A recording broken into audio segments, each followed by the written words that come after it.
And I think that's because well, people look at you like you're dirty, and that's because, well, you can't shower.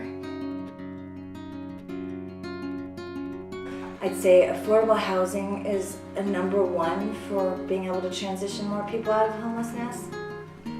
Lack of mental health services and funding. A lot of the funding has been reduced dramatically in the past year. So services that we used to be able to bring to our guests is harder now because there's not as much funding.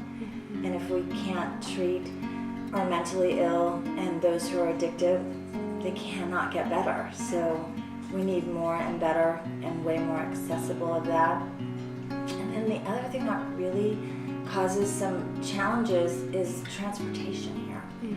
The bus line does not service a homeless person to be able to get back to work and get back to the shelter. And the lines are limited, and there's not enough jobs in downtown Boise. There's jobs in Nampa, but they can't get on a bus to get to Nampa. So transportation is definitely like the top three of the things that we fight kind of daily are those three things.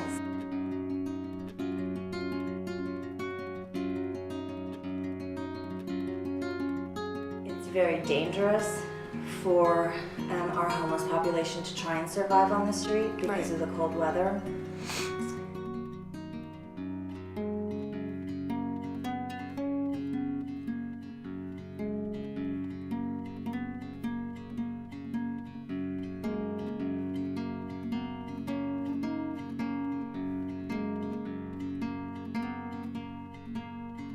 In our homeless population, there are all these shades of gray.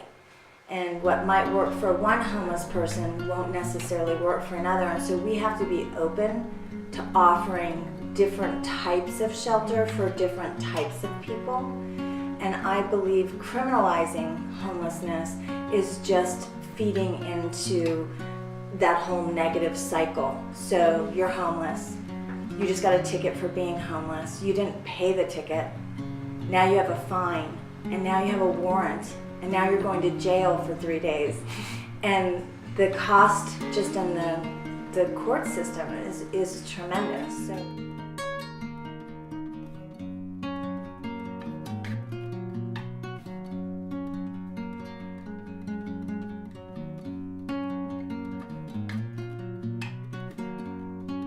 We see like criminalization as a huge barrier to getting a home, because you have a record, and so but your record is because you're homeless. So, but it's also something very difficult. So, like for example, at night we have people sleeping out front, and we don't like that situation at all. But the kind of conventional go-to is then, well, then you just put a trespassing order out. People can't be on your property after hours. Problem solved. But then all of a sudden, all our guests are going to start getting trespassing.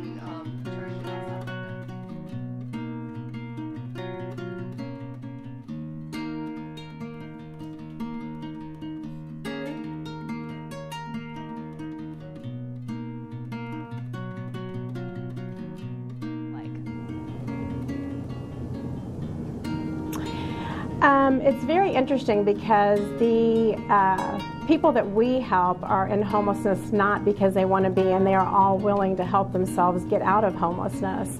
And with a little bit of push and structure and teaching them life skills that they never knew before, we are able to take the youth in the family and propel them to the military, vocational training, or higher education. And it's pretty incredible. The kids are very resilient and willing to really make their lives better. Help with that, but we're just we try and fill the fundamental, very basic needs of laundry, showers, and bus passes.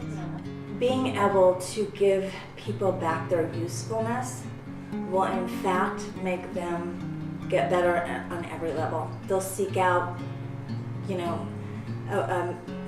they seek out mental health treatment now and things because they see their possibilities for the first time. And everyone needs a starting point when they lose everything.